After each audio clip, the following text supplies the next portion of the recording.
À la mémoire de Jean-Jacques Brochier, Raymond Desfossés et Jacques-Francis Rolland.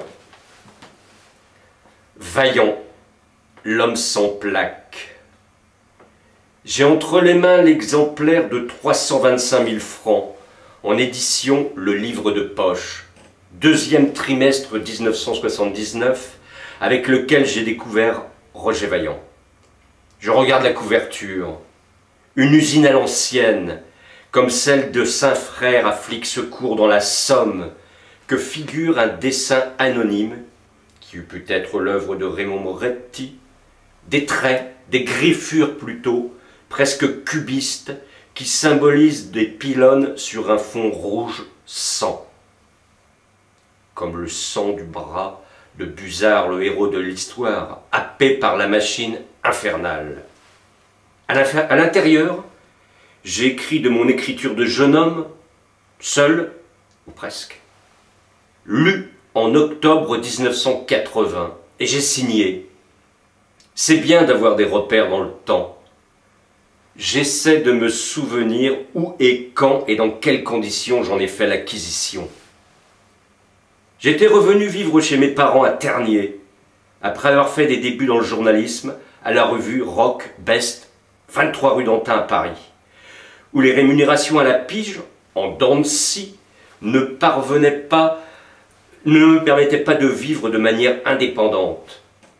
Un jour d'hiver de 1979, mon père me dit « Il va falloir gagner ta vie sérieusement et ne pas refuser cette offre d'emploi inespérée. » Je lui ai répondu oui et me fit embaucher comme journaliste localier à l'Aisne Nouvelle, un tri-hebdomadaire de Saint-Quentin dans l'Aisne.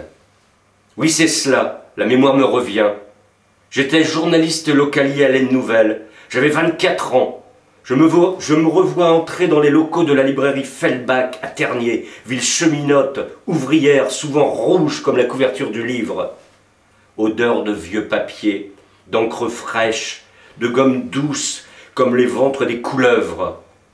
Je me dirige vers le présentoir de livres de poche.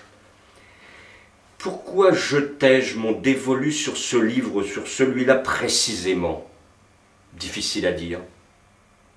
Si je me souviens, je l'ouvre, je découvre dans la courte note biographique de Roger que Roger Vaillant a été journaliste comme moi, et qui parle de la condition ouvrière.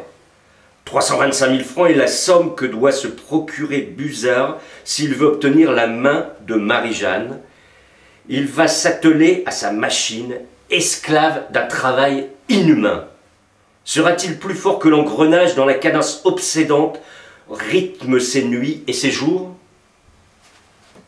La condition ouvrière, ouvrière comme la petite ville où je vis encore alors, où j'ai passé mon enfance, mon adolescence.